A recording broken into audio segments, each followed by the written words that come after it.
warahmatullahi ta'ala wabarakatuh. Innal hamdalillah nahmaduhu ta'ala wa nasta'inuhu wa nastahdihi wa nastaghfiruh wa na'udzu billahi min shururi anfusina wa min sayyiati a'malina. May yahdihillahu fala mudilla lahu wa may yudlilhu fala hadiya lahu. Asyhadu an la ilaha illallah wahdahu la syarika lahu wa asyhadu anna Muhammadan 'abduhu wa rasuluhu, amma ba'd. Jadi insyaallah pada sesi yang kedua kita akan menyambung balik pembacaan tafsir kita, tafsir bil ma'thur, tafsiran Al-Quran dengan Al-Quran, Al-Quran dengan hadis Nabi, dan Al-Quran dengan kalam daripada para tabi'in. Itu tafsir Al-Imam Ibn Kathir. Jadi kita sampai pada ayat wala tu'jibka amwaluhum wa auladuhum, situ kan? Okay. Jadi kata Allah Subhanahu wa taala, bismillahirrahmanirrahim, wala tu'jibka amwaluhum wa auladuhum. Dan janganlah, lam di situ dipanggil lam an-nahyi, macam lam dekat la tusalli tadi tu. Sama. Ya, la tusalli tadi tu. Wala tu'jibka maksud jangan, bukan maksudnya tidak.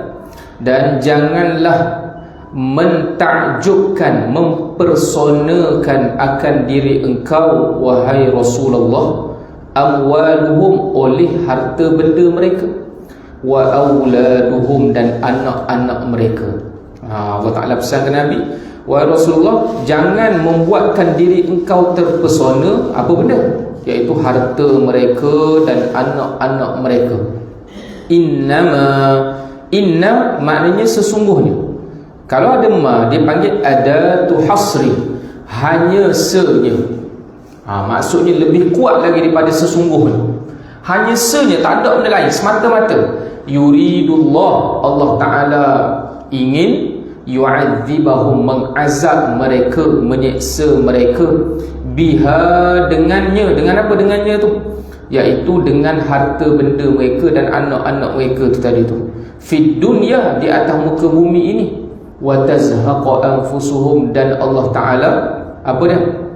Dan agar melayang nyawa mereka dalam keadaan mereka itu kafir. Waw dekat situ dipanggil wawul haliyah, waw keadaan, dalam keadaan mereka kafir, maksudnya mati dalam keadaan kafir.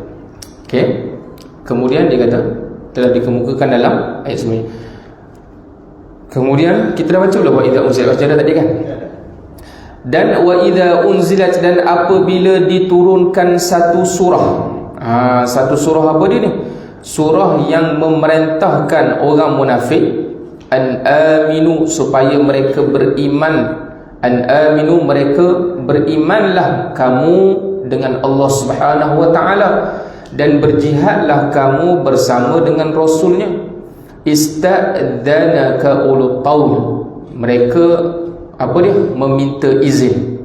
Mereka meminta izin untuk tidak berjihad. Wa qalu dharna, mereka katakan tinggalkanlah kami bersama dengan orang-orang yang duduk. Al-qa'id, daripada perkataan qu'ud tadi tu. Tadi kan kita sebut qu'ud. Qu'ud dia punya kata dasar. Qa'id isim fa'il, orang yang duduk. Qu'ud tu maksudnya duduk. Qa'id, orang duduk. Maksudnya apa dia? Duduk bersama dengan orang duduk, tak jihad bersama dengan orang, tak jihad. Situ. Kemudian radu bi ayyakunu tu kita tak baca lagi kan? Atau belum lagi? Okey. Jadi saya bacalah. Radu bi ayyakunu ma'al khawalif wa tubi'a 'ala qulubihim fahum la yafqahun. Mereka rela berada bersama orang-orang yang tidak pergi berperang. Khawalif daripada perkataan khalif, dan orang yang tidak pergi berperang. Dan hati mereka telah dikunci, dipatri. Tubi'a maksudnya dipatri, dikunci atas hati mereka itu. Fahum la yafqahun, maka jadilah mereka itu orang yang tidak berpengetahuan. Tidak yafqahun daripada perkataan faqah, al-fiqh. Al-fiqh bermakna al-faham. Faqah tu maknanya faham. Nabi SAW menyatakan, may yuridillahu bihi khairan yufaqihu fid din.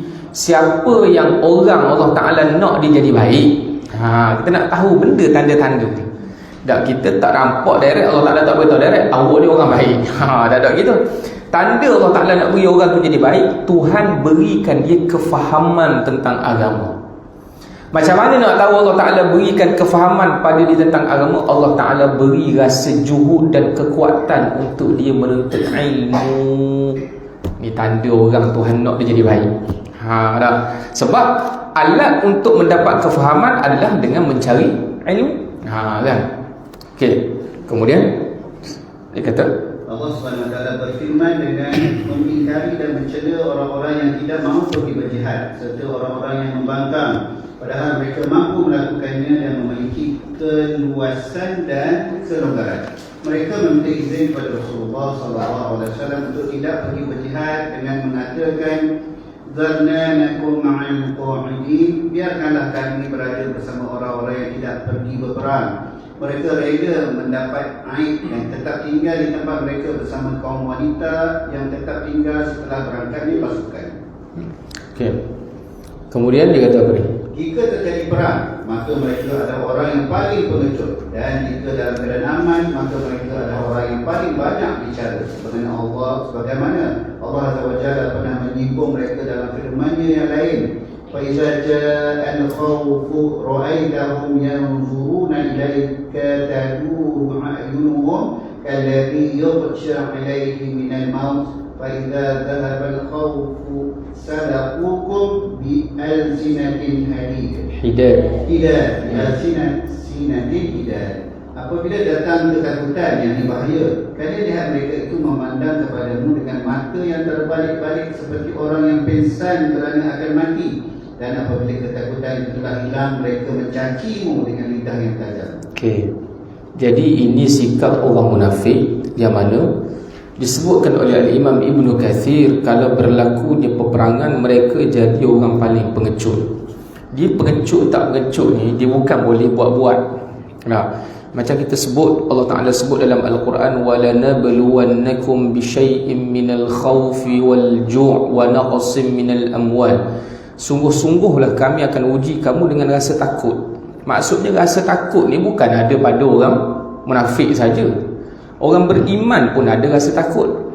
Tapi kita dah sebut dekat dulu, takut ni ada dua bentuk. Yang pertama, takut yang bersifat atifi, iaitu perasaan. Maksudnya contoh, bila orang angkat senjata, takkanlah kita tak takut, mesti bimbang. Yang kedua, takut yang bersifat aqli, akal. Bila Allah Ta'ala suruh perang, siapakah yang lebih berhak untuk ditakuti? Adalah Allah Subhanahu Wa Ta'ala. Maka orang mukmin dia berfikir selapis lagi. Antara manusia dengan Allah, mana hak patut aku lebih takut? Yakni Allah Subhanahu Wa Ta'ala. Kerana hak bagi makan padaku pada ketika ni Allah, yang beri aku kebahagiaan pada ketika ni Allah, yang beri aku kekuatan, tenaga boleh berjalan, kesihatan, keluarga, semuanya Allah Ta'ala. Jadi bila Allah Ta'ala suruh, nescaya wajib aku kena turut benda hak Allah Ta'ala suruh, kerana Allah Ta'ala lebih berhak untuk ditakuti. Jadi sebab itu, ini yang ada pada jiwa orang beriman, yang menyebabkan gentar mereka tu hilang kerana memikirkan Allah. Bukan kata tak takut. Orang munafik daripada awal dah dia tak beriman dengan Allah. Apakah benda yang boleh mendorong dia untuk dia jadi tak takut? Mana ada? Tak ada sesuatu yang boleh dorong dia supaya dia jadi orang berani. Dia tidak ada dorongan. Sebab apa? Dia tidak ada iman. Ada orang beriman walaupun ada takut, tapi ada dawafi', dia panggil, benda yang mendorong dia untuk ke depan. Sebab apa? Allah Ta'ala lebih berhak untuk kamu takut. Yang jaga hidupmu sekarang ni bukan kamu, Allah. Yang bagi rezeki padamu kamu, yang beri kedudukan sihat padamu kamu, Allah. Jadi bila Allah Ta'ala kata, qatiluhum yu'adzibuhumullahu bi'aidikum, perang, kami akan jaga kamu. Kami akan jaga kamu. Kalau mereka hidup, mereka akan dapat ghanimah, nikmat dunia.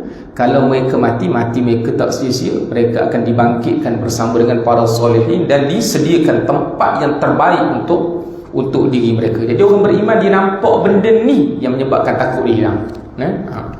Kemudian, iaitu lidah mereka menjadi lancar berbicara dengan kata-kata yang tajam ketika dalam keadaan aman.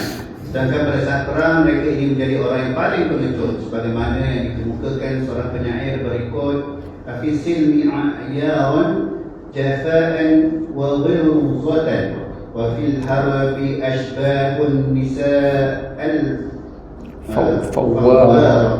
Apakah pada saat aman mereka pembuat keras dan kasar, sedangkan pada saat perang mereka menjadi seperti wanita-wanita yang dimarahi suami. Ni sikap orang munafik lah. Sikap orang munafik ni buas tak? Orang buat tu tak kena, orang buat ni tak kena lah ke? Musuh orang hak kena sekali. Tapi bila berhadapan dengan musuh dia nakut sekali. Fil harbi ashbahun nisa'i wal fawwarah. Seumpama dengan wanita, bukan setakat wanita. Macam orang lelaki yang dimarahi seorang wanita yang sedang ketakutan. Itu. Kalau kena marah saja dengan bini biasa lagi, kena marah tu takut pula. Okey, baik. Dia punya level dia tu. Kemudian dia kata dalam ayat lain Allah Subhanahu wa taala berfirman, wa yaqulu alladhina amanu laula nunzilat suratun fa idza unzilat suratun muhkamatun wa dhukira fiha al-qitala ra'aita alladhina fi qulubihim maradun yanzuruna ilayka nazara al-maghshi alayhi min al-maut فأولى لكم طاعة وقول معروف فإذا عزم الأمر فلو صدقوا الله لكان خيرا لهم. Dan orang-orang yang beriman berkata, mengapa tidak diturunkan suatu surat? Maka apabila diturunkan suatu surat yang jelas maksudnya dan disebutkan di dalamnya perintah perang, engkau melihat orang-orang yang ada penyakit dalam hatinya memandang kepadamu seperti pandangan orang yang pingsan kerana takut mati, dan kecelakaan bagi mereka. Taat dan mengucapkan perkataan yang baik adalah lebih baik bagi mereka. Apabila telah tetap perintah perang, mereka tidak menyukainya. Tetapi jika mereka benar imannya kepada Allah, nescaya yang demikian itu lebih baik bagi mereka. Okey, jangan.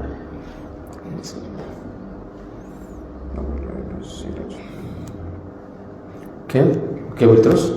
Firman-Nya, wa tubi'a ala qulubihim, dan hati mereka telah dikunci mati, iaitu disebabkan keengganan mereka untuk berjihad dan pergi bersama Rasulullah sallallahu alaihi wasallam di jalan Allah Azza wa Jalla. Fahum la yafqahun, maka mereka tidak mengetahui, maksudnya mereka tidak memahami hal-hal yang mengandung kebaikan bagi mereka sehingga mereka mengerjakannya, dan tidak mengetahui apa yang mengandung bahaya bagi mereka dan mereka menjauhinya. Okey. Baik dan buruk ini manusia kalau dinilai dengan akal masing-masing, nescaya akan berlaku perbezaan pandangan. Perbezaan pandangan. Contoh, hak ni kata baik, hak ni kata kurang baik. Bagi orang ni dia kata molek, ada orang ni kata tak molek. Jadi kalau semata-mata dengan penilaian akal, manusia akan berbeza pandangan. Jadi hakikat sebenar benda tu baik ataupun benda tu buruk, ukurannya di mana? Ukurannya pada sesuatu yang dikhabarkan oleh Allah dan juga Rasul. Itu hakikat baik dan juga buruk, dan perkara-perkara yang menuruti pengkhabaran Allah dan juga Rasulnya. Jadi sebab itu Allah Ta'ala kata fahum la yafqahun, mereka tidak memiliki kefahaman, sehingga mana dia tak boleh beza mana hak baik, mana hak buruk sebenar untuk diri mereka. Kemudian berdasarkan kepada ayat ini lagi, kita tengok Allah Ta'ala sebut tentang apa dia? Tentang perangai puak-puak munafik ini. Suka cakapnya berdegar-degar. Maka bila turun ayat Allah Ta'ala suruh pergi berjihad, ra'aital ladina fi qulubihim maradun yanzuruna ilayka nazaral maghshi 'alayhi al-maut minal maut. Kamu akan tengok perumpamaan. Tadi perumpamaan dalam bait syair tadi, orang Arab beritahu, kamu akan tengok mereka menyerupai wanita yang sedang dimarah, ditengking oleh wanita-wanita. Maksudnya dia punya level penakut. Dalam Quran pula mengumpamakan mereka apa dia? Nazaral maghshi 'alaihim al-maut, macam orang yang sedang melihat orang-orang nak pengsan, takut mati. Maksudnya takutnya. Ini tanda-tanda orang yang ada masalah dalam hati dia. Kemudian Allah Ta'ala sebut wa tubi'a ala qulubihim. Allah Ta'ala patri hati mereka, tak boleh terima hidayah. Punca apa dia? Puncanya sebelum tu banyak sangat alasan. Nabi suruh bagi alasan, Nabi suruh bagi alasan, Nabi suruh bagi alasan. Dan Allah Ta'ala patri hati mereka, maka tidak ada ruang lagi untuk mereka memahami ayat-ayat Allah dan juga perintah Rasulullah sallallahu alaihi wa alihi wasallam. Jadi insya-Allah kita baca sikitlah daripada ayat yang seterusnya, ayat yang kita habiskan juzuk 10 ni, tak banyak juzuk 10 ni. Kalau dah lah. Okay. A'udzu billahi minasy syaithanir rajim. Lakinnir rasul walladzina amanu ma'ahu jahadu bi amwalihim wa anfusihim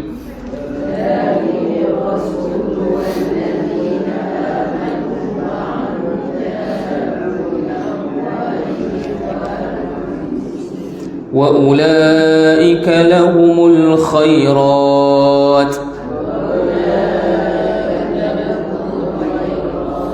wa ulaika humul muflihun. A'addallahu lahum jannatin tajri min tahtiha al-anharu khalidina fiha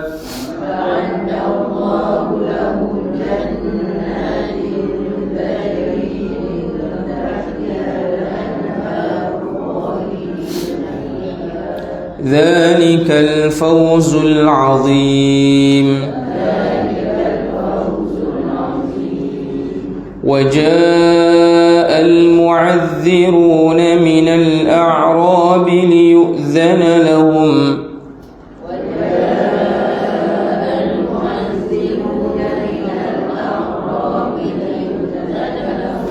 وقعد الذين كذبوا الله ورسوله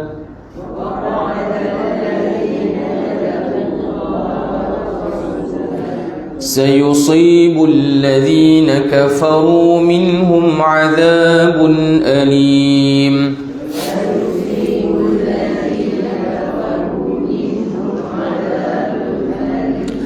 ليس على الضعفاء ولا على المرضى ولا على الذين لا يجدون ما ينفقون حرج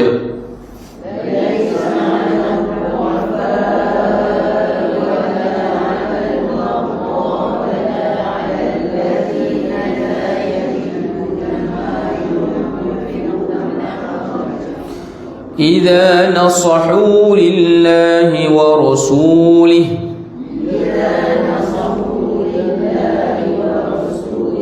ما على المحسنين من سبيل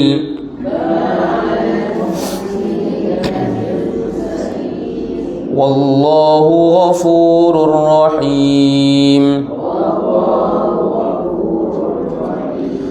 ولا على الذين إذا ما أتوك لتحملهم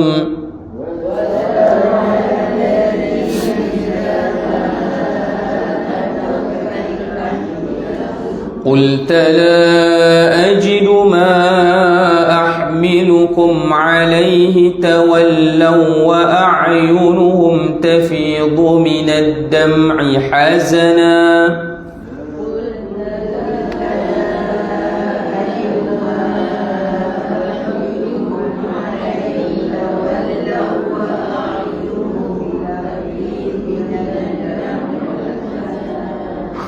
kurang faham tu. تولوا وأعينهم تفيض من الدمع حزنا ألا يجدوا ما ينفقون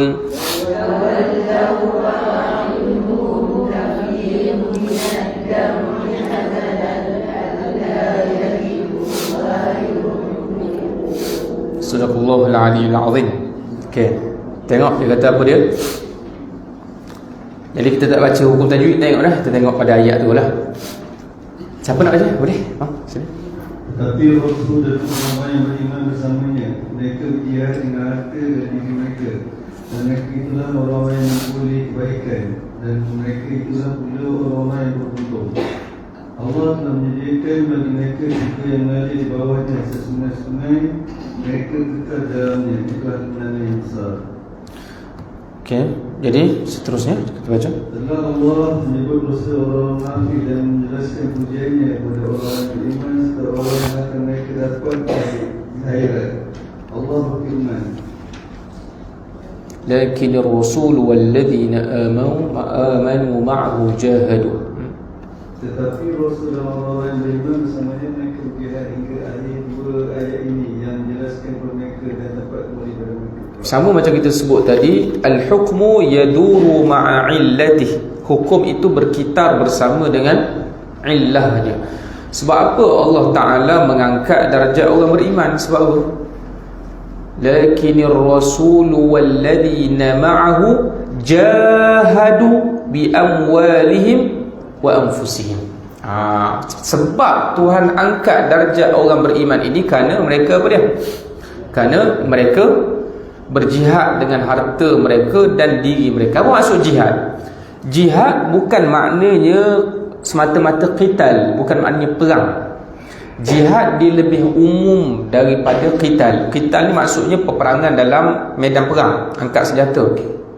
Adapun jihad, dan jihad ini maknanya apa-apa kerja yang dibuat, kesungguhan yang dikerahkan dengan tujuan untuk meninggikan kalimah Allah. Itu makna jihad.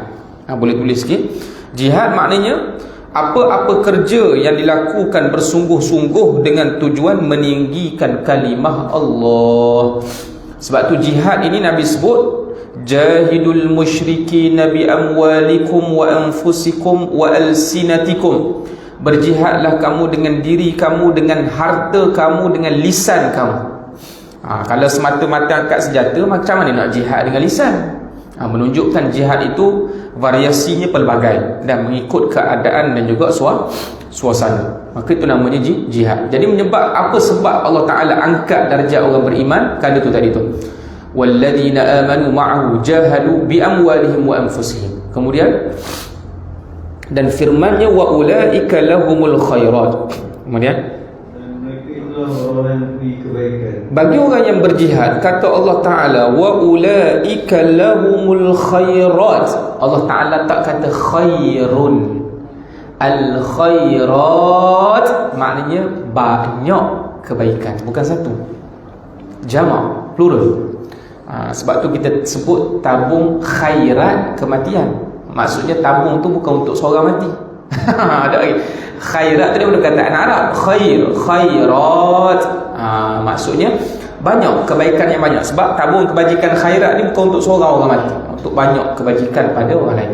Jadi Allah Ta'ala kata, mana-mana orang yang berjihad di jalan Allah Ta'ala, yang tujuan dia buat kerja ni untuk meninggikan kalimah Allah, memakmurkan bumi Allah dengan Islam, maka ulaika lahumul khairat, dia akan dapat banyak kebaikan.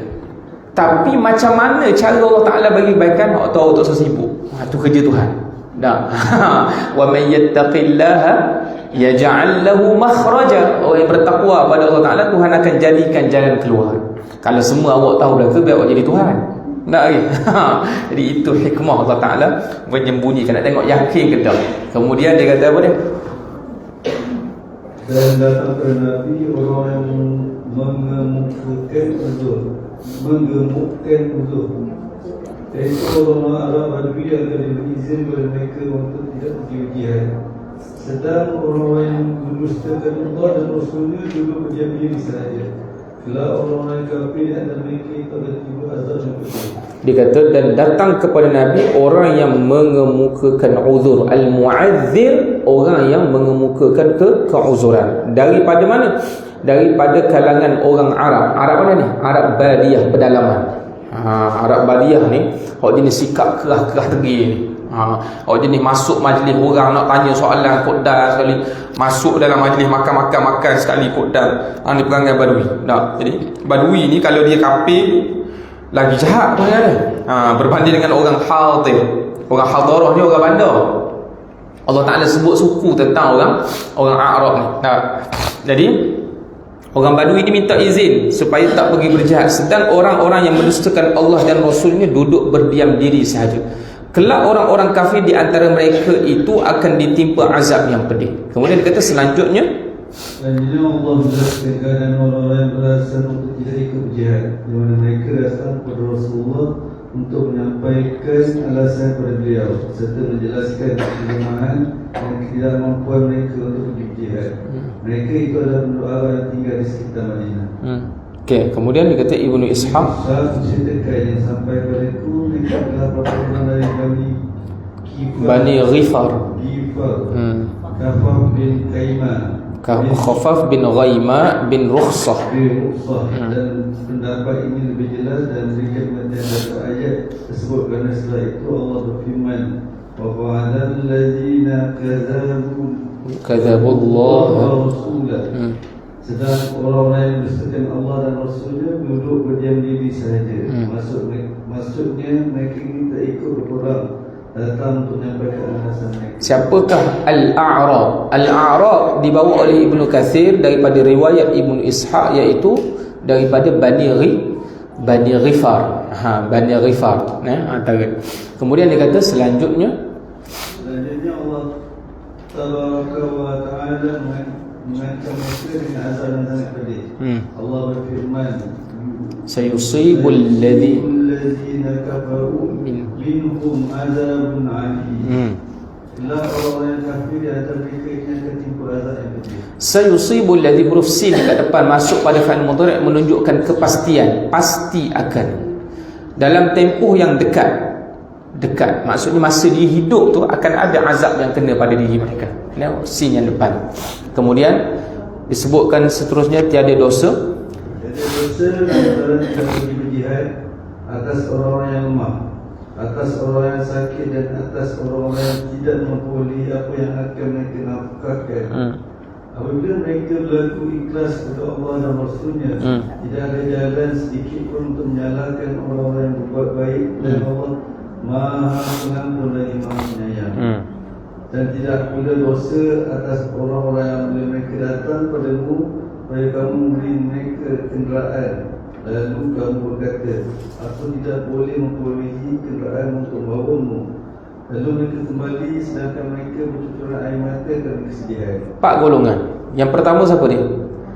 Laisa 'ala dhu'afa, orang yang dhaif, lemah daripada segi tenaga badan. Dhu'afa. Wala 'alal marda, maksudnya dia mungkin ada sakit dan seumpama dengan dhu'afa. Kemudian orang yang sakit, sakit teruk, sakit yang tak mengizinkan dia untuk berperang, sakit terlantar. Wala 'alal ladina la yajiduna ma yunfikun, orang yang terlalu miskin sampai mereka tak boleh nak menginfak langsung, tak ada langsung persiapan perang, baju perang tak boleh, beli kasut pun tak boleh. Menyebabkan apa dia? Kalau dia pergi perang takut tak ada perang, mudarat tengah jalan, dia tu sendiri mudarat ke padang pasir, memang tak ada benda. Tak. Maka orang macam ni Allah Ta'ala kata ma'alal muhsinina min sabil, tidaklah ada orang di kalangan orang-orang yang berusaha membuat baik ini satu jalan untuk kita tempelak mereka. Orang muhsin maksudnya orang yang berusaha untuk buat baik. Orang yang berusaha untuk buat baik. Orang yang berusaha untuk buat baik ni antara janji Allah Ta'ala, Tuhan akan bagikan kebijaksanaan.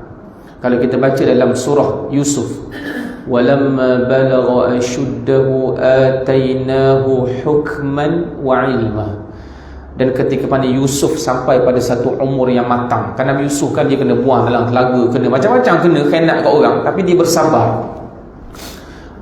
Hukman wa ilma, kami berikan kepada Yusuf ini hukman, yang pertama kebijaksanaan, yang kedua ilmu. Wa kadzalika najzil muhsinin, dan begitulah ganjaran bagi orang yang berusaha seumur nak buat baik. Antara ganjaran Allah Ta'ala bagi pada orang baik, hikmah, kebijaksanaan. Dia bercakap tu cerdik, nampak? Kedua ilmu. Orang punca dapat rezeki banyak ni ilmu. Dia bukan punca daripada harta. Kalau boleh harta pun, mu tak ada ilmu nak menguruskan harta, habis gitu je. Dan ilmu. Antara benda lagi Allah Ta'ala beri apa dia? Allah Ta'ala tidak mencela golongan yang berusaha untuk baik dasarkan pada ayat ni. Apa Allah Ta'ala kata? Ma'alal muhsinina min sabil. Tak boleh, tidak ada ruang untuk kita mencela golongan-golongan yang dah berusaha nak buat baik tapi dia tak mampu. Kemudian yang keempat siapa dia? Orang yang pergi jumpa dengan Nabi, tenaga ada, Dah. Tapi fakir. Wahai Rasulullah, kami nak minta tunggangan, yang ada tak tunggangan? Kami tak larat nak jalan jauh-jauh dengan kaki, ada tunggangan. Nabi kata apa dia? Qulta la ajidu ma ahmilukum. Aku pun tak ada benda nak tolong kamu. Tafidu minad dam'i, dia menangis kerana tak boleh nak pergi berperang bersama dengan Nabi. Hak ni juga golongan yang Allah Taala tidak cela mereka. Kemudian dia kata apa dia? Sesungguhnya jalan untuk menyalahkan hanyalah terhadap orang yang minta izin kepadamu. Padahal mereka ini adalah orang yang kaya. Mereka rela berada bersama orang yang tidak ikut berperang. Dan Allah telah menguji mati hati mereka, maka mereka tidak mengetahui akibat perbuatan mereka. Kaya di sini bukan sahaja merujuk kepada kaya harta. Kaya di sini maknanya kecukupan dan kelebihan. Yakni kaya daripada segi tenaga dan kaya daripada segi kesihatan, kaya daripada segi harta benda. Itu maksud kaya kat sini. Dah, maksud kayanya dia tidak ada sifat-sifat laisa 'alal du'afa wala 'alal marda wala 'alal ladina la yajiduna ma yunfiqun. Dia tak ada sifat-sifat yang disebutkan di atas. Selain daripada orang yang tak ada sifat-sifat di atas tu, orang kaya tu. Tu orang kaya kan. Kemudian dia kata tak, orang munafik bukan maksudnya orang munafik yang minta izin dengan Nabi tak pergi perang tu, keadaan mereka ni dalam keadaan kaya. Keadaan kaya dalam arti kata mereka ada kecukupan harta, mereka ada kecukupan kesihatan, dan mereka ada kemampuan daripada segi tenaga untuk keluar berperang. Dia bukan semua munafik tu mesti kaya tak, tapi cerita munafik hak minta izin tak pergi perang. Hak minta izin pergi perang ni kadang-kadang ada yang mungkin dari segi harta dia kurang, tapi tenaga dia ada. Dan bukan semata-mata tak minta izin perang. Kita dah beritahu ni, mereka mempermain-mainkan, mempersendakan agama Allah Subhanahu wa ta'ala. Kemudian dia kata, setelah itu Allah menjelaskan alasan-alasan yang membolehkan orang itu tidak berangkat ke perang. Allah menyebutnya di antara adalah alasan yang menjadi suatu keharusan bagi setiap orang yang tidak mungkin dihindari, kelemahan fizik sehingga tidak memungkinkan baginya untuk berjihad. Dan termasuk hal ini adalah antara lain buta, pincang dan lain-lain kemisalannya. Oleh kerana itu Allah memulai ayat di atas penjelasan kelemahan tersebut. Jadi orang laisa 'alal du'afa, orang buta, orang tempang, tak, memang kaki dia hencuk-hencuk, dia nak bawa diri dia pun satu beban, takkan dia nak bawa, nak berhadapan dengan beban musuh. Kan? Sebab tu la yukallifullahu nafsan illa wus'aha. Kemudian alasan lainnya adalah sebab ada sentil hanya terjadi pada kesempatan tertentu yang disebabkan oleh penyakit yang bersemayam dalam tubuh seseorang yang menyebabkan dirinya tidak mampu untuk pergi berjihad dalam Allah, atau disebabkan kefakiran jangan jadi kafir, yang menyebabkan dirinya tidak mampu untuk mempersiapkan perlengkapan untuk berperang. Ada 4 golongan tadi tu. Kemudian dia kata, bagi mereka ini tidak dosa jika mereka tetap di tempat, dan pada saat itu mereka harus tulus ikhlas menjalaninya serta tidak berusaha untuk mengoyakkan online dan tidak juga menghalangi mereka, dan mereka tetap baik dalam menjalankan keadaan mereka ini. Oleh kerana itu maka Allah berfirman, ma'alal muhsinina min sabil Allahu ghafurur rahim. Tidak ada jalan sedikit pun untuk menyalahkan orang-orang yang berbuat baik, sebab mereka dah berusaha dengan kadar yang mereka mampu sungguh-sungguh. Fattaqullaha mastata'tum. Dalam hadis Nabi sebut, ma nahaitukum anhu fajtanibuh. Apa-apa benda yang aku tegah kamu jauhi sungguh-sungguh. Wa ma amartukum bihi fa'tu minhu mastata'tum. Apa yang aku perintahkan kamu buat dengan kadar yang semaksimal kamu mampu. Jadi dah buat sekarang mampu, maka tak mampu. Okey, kemudian mana? Apa dia? Syarat dia itulah ikhlas. Ikhlas. Okey, kemudian dia kata, dan Allah Maha Pengampun lagi Maha Penyayang. Sufyan al-Thawri Sufyan al-Thawri ceritakan dari Abu Aziz bin Rafi' dari Abu Thumamah. Dia menceritakan Al-Hawariyun para sahabat setia berkata, hai Rasulullah, Beritahukanlah kepada kami. Siapa Ruhullah kat sini? Nabi Isa alaihissalam. Tahu kepada kami tentang orang yang tulus ikhlas kepada Allah Ta'ala. Ia menjawab, itu yang mendahulukan hak Allah atas hak manusia. Jika terjadi pada dirinya dua urusan atau tampak oleh urusan dunia dan urusan akhirat, maka ia akan memulai urusan akhirat, baru setelah itu oleh urusan dunia. Okey, persoalan kat sini, kenapa kita jumpa dalam hadis adanya Ruhullah, maksudnya Ruh Allah, adanya Naqatullah, unta Allah. Apa yang disebut dengan gelaran itu? Adakah roh tu datang daripada Allah Ta'ala bagi roh dia? Jawabnya bukan gitu. Bukan Allah Ta'ala ambil roh dia bagi kepada Nabi. Allah Ta'ala hidup tanpa ada roh, laisa kamitslihi syai'. Dah kenapa dinisbahkan roh Allah, sedangkan orang lain ni bukan kita ni, bukan Allah Ta'ala juga ke roh. Nah, unta-unta lain bukan Allah Ta'ala hak jadikan. Allah Ta'ala menisbahkan sesuatu kepada diri dia. Yang pertama nak menunjukkan tashrif, kemuliaan. Kalau kita jumpa Baitullah, rumah Allah, yang pertama nak menunjukkan kemuliaan tempat, kemuliaan binatang tersebut, kemuliaan Rasul tersebut. Naqatullah, unta Allah, kemuliaan. Kemuliaan Nabi tersebut. Rasulullah, utusan Allah Ta'ala, kemuliaan. Kemudian yang kedua, nak menunjukkan benda ni pada kebiasaannya Allah Ta'ala menciptakan ia dengan cara yang khariqun lil'adah, mencari adat. Contoh unta yang berlaku pada zaman Nabi Saleh tu. Unta tu dia bukan lahir melalui kaedah biologi, tak, bukan maksudnya persenyawaan. Tuhan cipta direct. Naqatullah, Tuhan nak beritahu aku boleh buat direct tanpa melalui hukum asbab, musabab dan juga hukum adat. Nabi Isa hidup ada tak dengan biologi ke? Mana ada ayah. Jadi aku boleh jadikan seorang manusia tanpa memerlukan kepada ayah. Hukum adat tidak memberi bekah, yang memberikan adalah aku. Jadi sebab tu dinisbahkan kepada Allah Subhanahu wa taala. Terutama tashrif, yang kedua nak menunjukkan benda tu kebiasaan mencari apa dia? Adalah kepada perkara-perkara yang mencari adat. Maksudnya kita pun roh daripada Allah Ta'ala juga, tapi Tuhan jadi dalam bentuk asbab musabab. Ada ayah, lahir, kan, masukkan roh. Okey. Boleh. Sufyan Ats-Tsauri, Abu Azir Rafiq ni tabi'in ke? Sufyan Ats-Tsauri tabi'in. Kata-kata ni, kata-kata dia tu ni bukan hadis lah. Sufyan Ats-Tsauri menceritakan daripada Abdul Aziz bin Rafi' daripada Thumamah radhiyallahu. Thumamah tu sahabat radhiyallahu anhu. Ia menceritakan al-hawariyun, yakni para sahabat yang sedia, berkata, hai Ruhullah, beritahukan kepada kami tentang orang yang tulus ikhlas kepada Allah. Ia menjawab, iaitu yang mendahulukan hak Allah atas hak manusia. Jika terjadi pada dirinya dua urusan atau nampak olehnya urusan dunia dan urusan akhirat, maka ia akan memulai dengan urusan akhirat, barulah setelah itu beralih kepada urusan dunia. Sikit kita sebut tentang ayat ni, nak laju tapi dia mari point.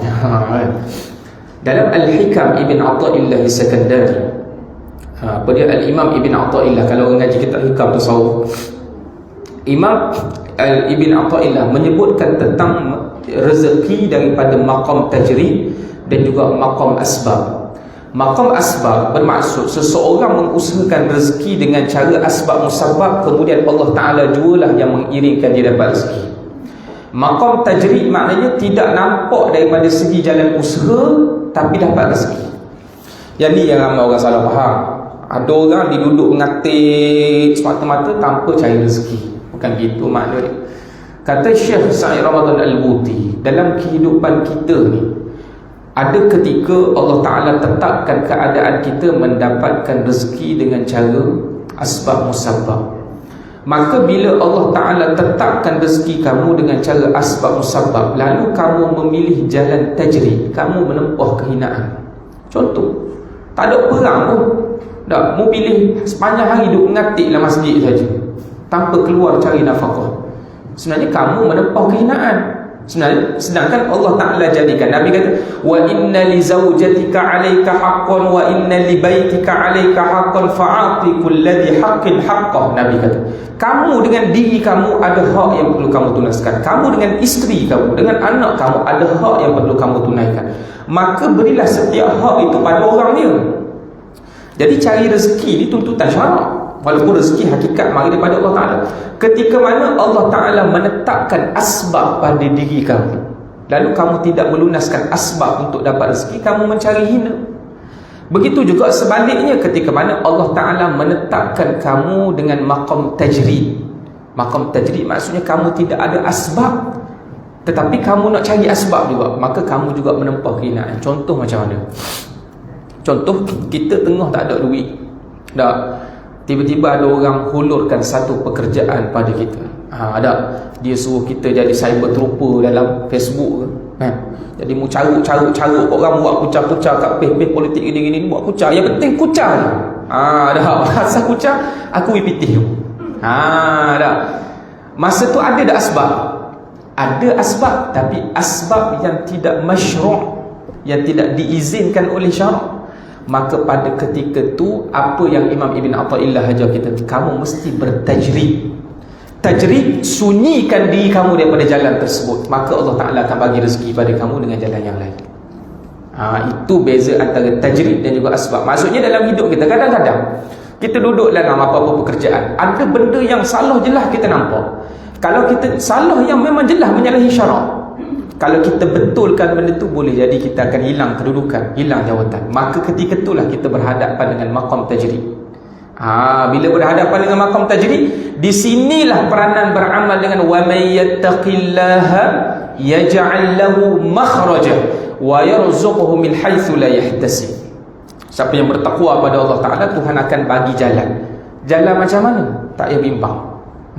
Kalau ke driver kapal terbang pun mu tak kenal dia, mu boleh berasa aman duduk dengan dia. Apatah lagi Allah yang menciptakan seluruh alam, yang menjaga kehidupan kita. Ini beza antara dua maqam. Jadi sebab tu bila disebut di sini, saya teringat kepada kata-kata Ibn Atha'illah. Apakah dia tanda orang yang apa dia? Apakah dia tanda orang yang tulus ikhlas pada Allah Ta'ala? Orang yang ikhlas pada Allah Ta'ala, apa-apa hak Allah Ta'ala. Tapi jangan pula bila ada asbab musabab dia buat kan? Tak ada orang tekan dia benda apa. Sebab apa? Tunggu rezeki. Ngatik tunggu rezeki. Sayyidina Umar pernah hambat budak muda duduk lepak. Sebab apa? Rezeki daripada Allah. Sayyidina Umar kata, mu tahu tak, pokok tamar nak tumbuh pun kena tenggelamkan butir dia. Pergi kerja sekarang. Ada dalam saya jumpa asar ini dalam kitab Abdullah Nasih Ulwan dalam Tarbiyatul Aulad. Ada disebut dalam kisah tersebut. Suruh hambat balik. Sebab apa? Orang yang tak erti beza masa bila patut dia berserah betul-betul bulat-bulat tanpa menunaikan asbab musabab, masa bila patut cari asbab musabab. Dan kita kena ingat, dua-dua situasi ini wajib kita kena beriman yang memberi bekas perubahan adalah Allah. Bukan kerja awak, bukan jawatan awak, bukan kawan awak, bukan anak awak, bukan Allah. Jadi serah betul-betul bulat pada Allah Subhanahu wa ta'ala. Sikit lagi kita sambung. Dia kata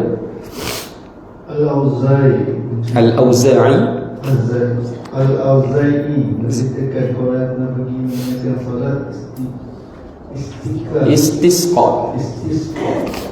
Lalu bila saat berdiri di tengah mereka, dia memanjatkan pujian kepada Allah dan kemudian berkata, wahai para hadirin sekalian, kekalahan kalian mengakui bahawa keburukan, berbuat keburukan. Mereka menjawab benar. Kemudian bila berucap, ya Allah, sesungguhnya kami dengar engkau berfirman, ma'alal muhsinin dan minas sabi, tidak ada jalan sedikit pun untuk menyalahkan orang-orang yang berbuat baik. Ya Allah, sesungguhnya kami telah mengakui berbuat keburukan, maka ampunilah kami, sayangilah dan turunkanlah hujan kepada kami. Setelah itu ia mengangkat kedua tangannya, dan orang-orang pun mengangkat tangan mereka, hingga akhirnya diturunkan hujan kepada mereka. Hadis ini juga Al-Auza'i juga menceritakan tentang perbuatan apa dia? Tawassul. Ini kali kedua dalam bab tawassul. Tawassul dengan apa? Di sini tawassul dengan amal soleh. Tawassul dengan amal soleh. Yang mana suatu ketika nak tunaikan solat istisqa. Solat istisqa ni solat mohon hujan, minta hujan daripada Allah. Bilal bin Sa'ad berdiri di tengah-tengah mereka, ia memanjatkan pujian kepada Allah dan kemudian berkata, "Wahai para hadirin sekalian, bukankah kalian mengakui berbuat keburukan?" Mereka menjawab, "Benar." Sebab tu kalau kita tengok dalam asar ini, riwayat ini, Bilal bin Sa'ad nak ajarkan kepada kita adab dalam nak meminta pada Allah. Yang pertama, puji Allah Ta'ala. Betul? Alhamdulillah. Yang kedua, iqrar, mengakui yang kita ini banyak dosa, hamba yang banyak salah. Mengakui kita banyak buat dosa itu merupakan satu ibadah kepada Allah Ta'ala. Ibadah yang paling besar sekali, awak mengaku awak buat dosa. Awak mengaku merendah diri di hadapan Allah Subhanahu Wa Ta'ala. Kemudian Bilal berucap, "Ya Allah, sesungguhnya kami mendengar engkau berfirman, ma'alal muhsinina min sabil."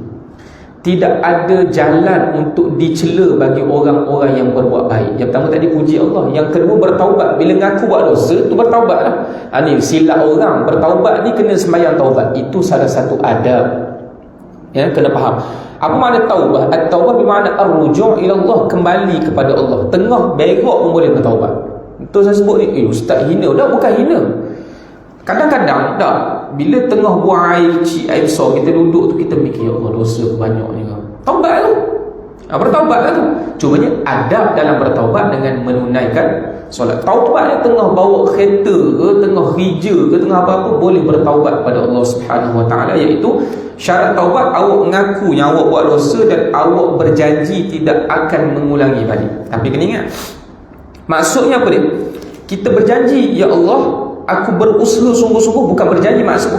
Maksudnya aku berazam tidak akan mengulangi perkara tersebut. Tetapi kalau berlaku kegelinciran kali kedua, dia bertaubat kembali. Maksudnya pada ketika dan saat tu memang dia niat, dia tak mahu dah kembali. Tapi kalau kali kedua dia mari, waktu cerita lain, waktu dia bertaubat kembali. Sebab setiap anak Adam ni, kata Nabi, atau apa dia, kullu bani Adam khata'un. Anak Adam ni banyak buat dosa. Sebaik-baik orang yang banyak buat dosa at-tawwab, kata Nabi, orang yang banyak bertaubat pada Allah Ta'ala. Jadi dia pun baca ayat Quran, ma'alal muhsinina min sabil. Bilal bin Sa'ad kata, bukankah engkau berfirman tidak ada jalan bagi orang yang buat baik untuk Allah Ta'ala cela? Maka ya Allah, dengan barakahmu turunkanlah hujan. Lalu Allah Ta'ala turunkan hujan. Adab berdoa ni Allah Ta'ala ajar kita kat mana? Dalam solat Allah Ta'ala ajar kita dalam suratul Fatihah. Bismillahirrahmanirrahim. Alhamdulillahi rabbil alamin, arrahmanirrahim, maliki yaumiddin. Sampai situ dia panggil ayat puji. Dengan nama Allah yang Maha Pemurah lagi Maha Mengasihani. Alhamdulillah, puji lagi Allah. Maliki yaumiddin, puji lagi Allah. Sampailah kepada mana? Maliki yaumiddin, puji Allah Ta'ala. Iyyaka na'budu wa iyyaka nasta'in. Hanya semata-mata kepada engkau kami mohon pertolongan, dan hanya semata-mata kepada engkau kami tunduk sembah. Itu ayat iqrar, mengaku yang kita ni lemah, tak ada kekuatan, ya Allah, hanya kamu saja yang boleh tolong, kamu semata-mata yang boleh tolong. Lepas pada kita mengaku kita ni lemah, kita banyak dosa, apa seterusnya? Ihdinas siratal mustaqim. Ya Allah, kami mohon. Nampak? Baru doa. Tu doa. Sebelum nak doa, puji Allah Ta'ala dulu. Kemudian kamu mengaku dulu kamu buat dosa. Kemudian baru kamu mohon pada Allah. Sama tak dengan sini? Bilal bin Sa'ad aja, kamu puji Allah. Yang kedua, kamu mengaku tak kamu buat dosa? Ya, kami bertaubat, mengaku kami buat salah, baru minta Allah Ta'ala. Kemudian dia kata seterusnya,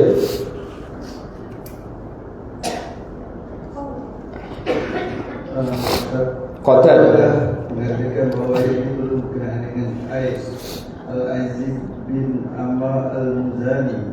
Ibnu Abi Hatim memberitahu kami dari Zaid bin Thabit. Dia bercerita, aku pernah menuliskan wahyu untuk Rasulullah menulis surah Bara'ah.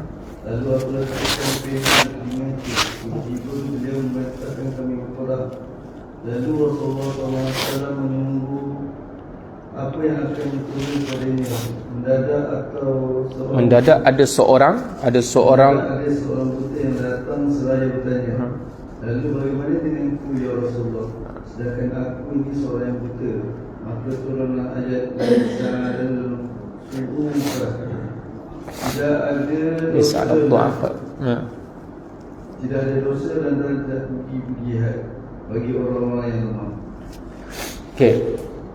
Persoalan yang tadi satu perkataan daripada tabi'in tadi tentang ma'alal muhsinina min sabil. Apa kaitan cerita tawassul tu tadi dengan ayat yang ni? Sedangkan Al-Auza'i tadi dia bukan cerita tentang orang yang buat baik dalam peperangan, betul tak? Dia cerita tentang orang yang nak minta hujan. Apa perkaitannya? Apa signifikan dia masuk benda ni? Persoalannya di sini, tujuannya apa dia? Di sini Al-Imam Ibn Kathir bawa mari perkataan Auza'i ni tadi, cerita daripada riwayat Auza'i, nak bagi tahu kita apakah ciri-ciri muhsin. Ciri-ciri seorang yang muhsin, orang buat baik. Ciri-ciri muhsinin ini adalah orang yang bertaubat pada Allah Ta'ala. Al-muhsin bermaksud orang yang kembali pada Allah dan dia baiki diri dia. Itu muhsin. Muhsin ni bukan maksud orang buat baik tak ada buat dosa tak. Dia buat dosa, dia sedar, ya Allah ampunkan aku ya Allah, jadikan aku orang baik. Hari-hari kerja dia berusaha nak jadi lebih baik, walaupun dia ada buat dosa, jadi lebih baik. Ini muhsin. Yang ini disebut walamma balagha ashuddahu atainahu hukman wa ilma. Bila ada usaha nak jadi baik, Allah Ta'ala akan bagi hikmah, kebijaksanaan dan juga ilmu. Ini ganjaran bagi orang yang buat baik. Okey. Jadi dalam kisah yang kedua ni daripada Qatadah, riwayat Qatadah, yang mana daripada Zaid bin Thabit. Zaid bin Thabit ni seorang penulis wahyu. Masa dia tulis wahyu, dia kata apa dia? Ada orang buta mari, wahai Rasulullah, macam mana nak pergi perang ni mata buta, nak bawa diri pun tak boleh, macam mana nak pergi lipas pedang orang. Jadi Nabi lalu turun ayat ni, laisa 'alal du'afa wala 'alal marda. Bila ada orang mari turun ayat. Okey, kemudian kita ambil sikit dia kata apa dia? Al-Aufi. Al-Aufi salah seorang tabi'in, anak murid kepada Ibnu Abbas, kan kita dah sebut dulu kan. Al-Aufi daripada Ibnu Abbas. Dia kata apa dia?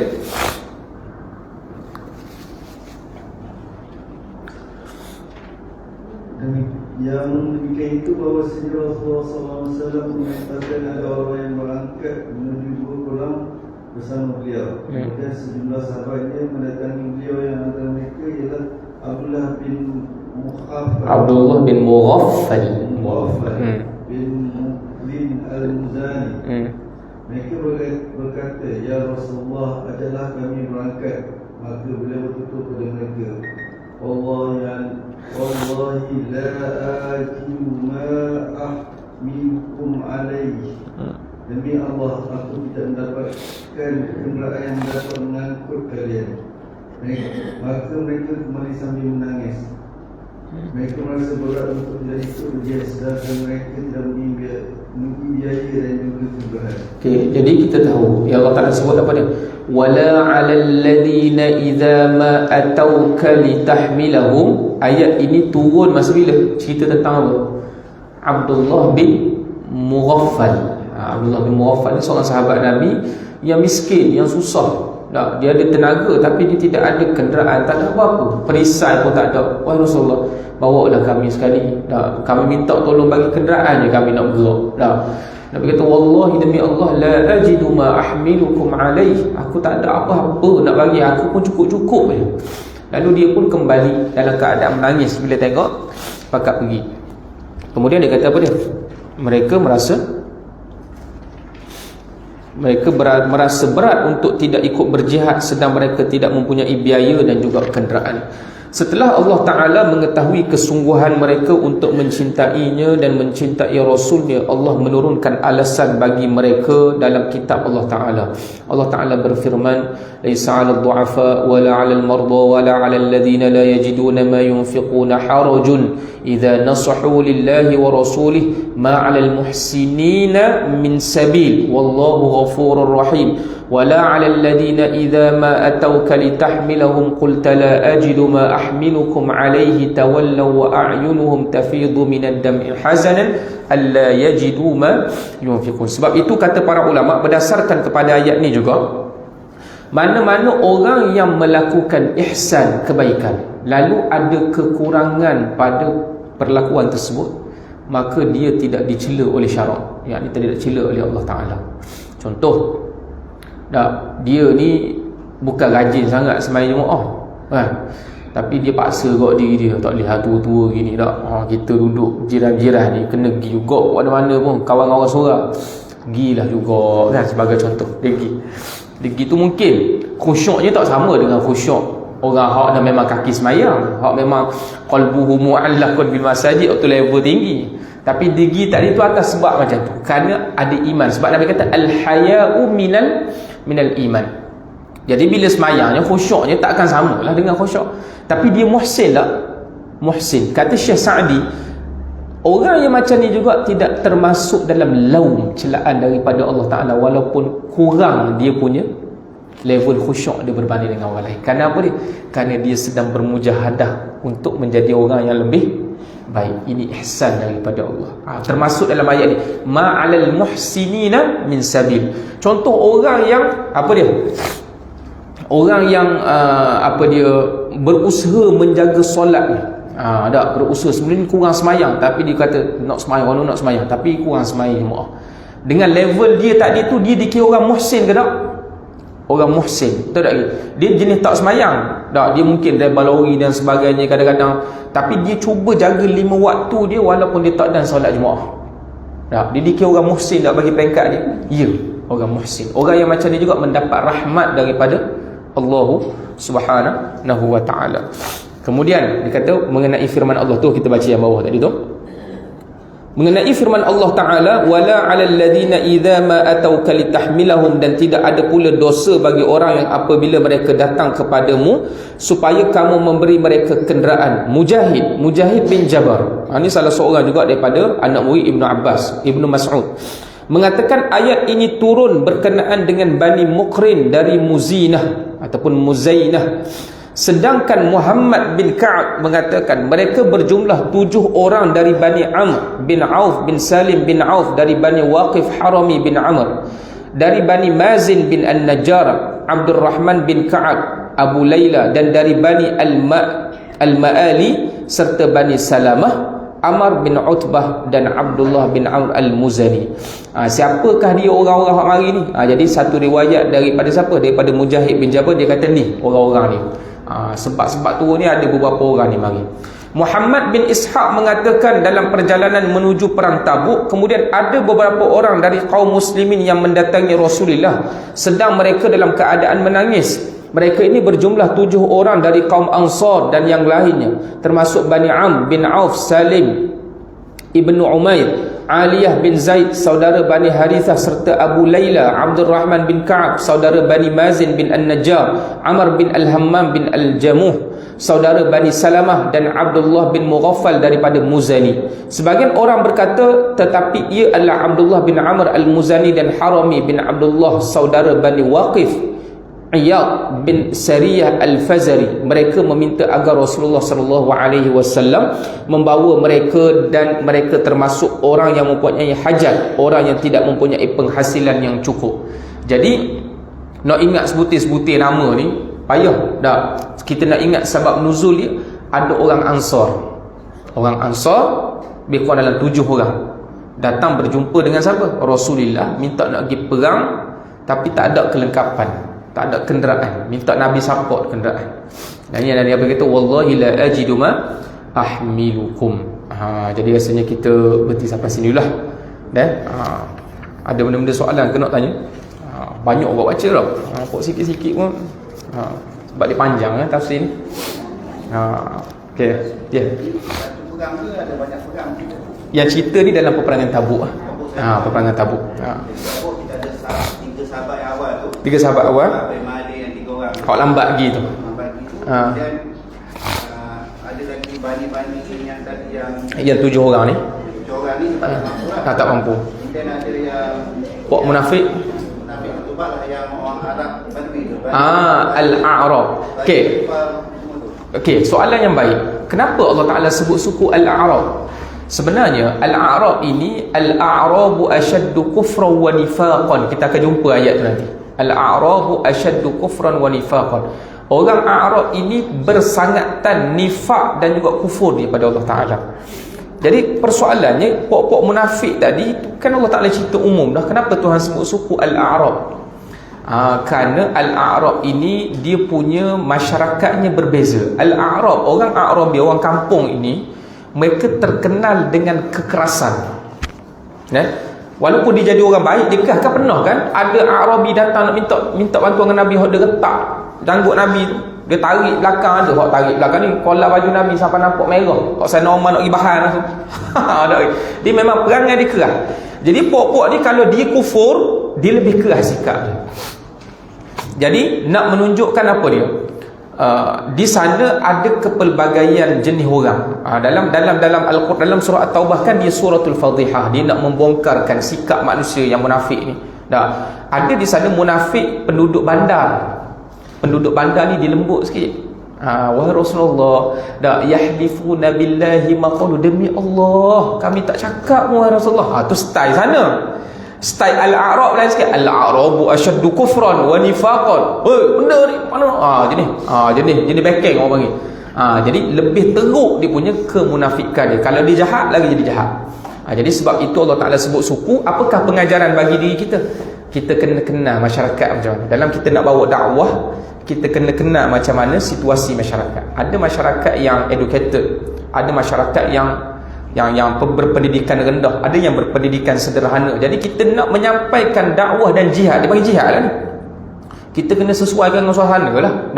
Takkan awak masuk tempat-tempat orang tak pernah ngaji nak buka Ibnu Katsir tiba-tiba cerita Sababun Nuzul, cerita Al-Auza'i, cerita Qatadah bin Abi, tak kena baca ulum hadis kat situ. Panggil Dr. Hasbullah, Dr. Mansur kan, baca ulum hadis dekat orang kampung, hak ngaji Iqra' pun tak erti. Hak ni sebut dia orang maklumah bila guna kenal belaka dah. Jadi tak kena. Jadi di sini At-Taubah ni nak mengajar kita supaya kamu menyesuaikan dakwah itu dengan situasi masyarakat. Supaya kena khatibun nas biqadari uqulihim. Nabi kata berbicaralah kamu dengan manusia dengan kadar akal mereka. Dengan kadar akal mereka. Jadi kita berhenti sampai situ dulu, boleh tak? Okey. Naktafi bihadzal qadar. Jadi kita tutup dengan doa. Bismillahirrahmanirrahim. Alhamdulillah Rabbil Alamin. Wassalatu wassalamu ala sayyidil mursalin wa ala alihi wa sahbihi ajma'in. Allahumma ja'al jam'ana hadha jam'an mubarakan marhuma wa tafarruqana min ba'di tafarruqan ma'suma. Allahumma faqihna fid din wa 'allimna at-ta'wil wahdina siratal mustaqim. Siratal ladzina an'amta 'alaihim minan nabiyyin was-siddiqin wasyuhada'i was-salihin. Husna ulaika rafiqun ya arhamar rahimin. Wa sallallahu ala sayyidina Muhammad wa alihi wa sahbihi baraka wa sallam. Alhamdulillahi rabbil alamin. Sallallahu alaihi wasallam.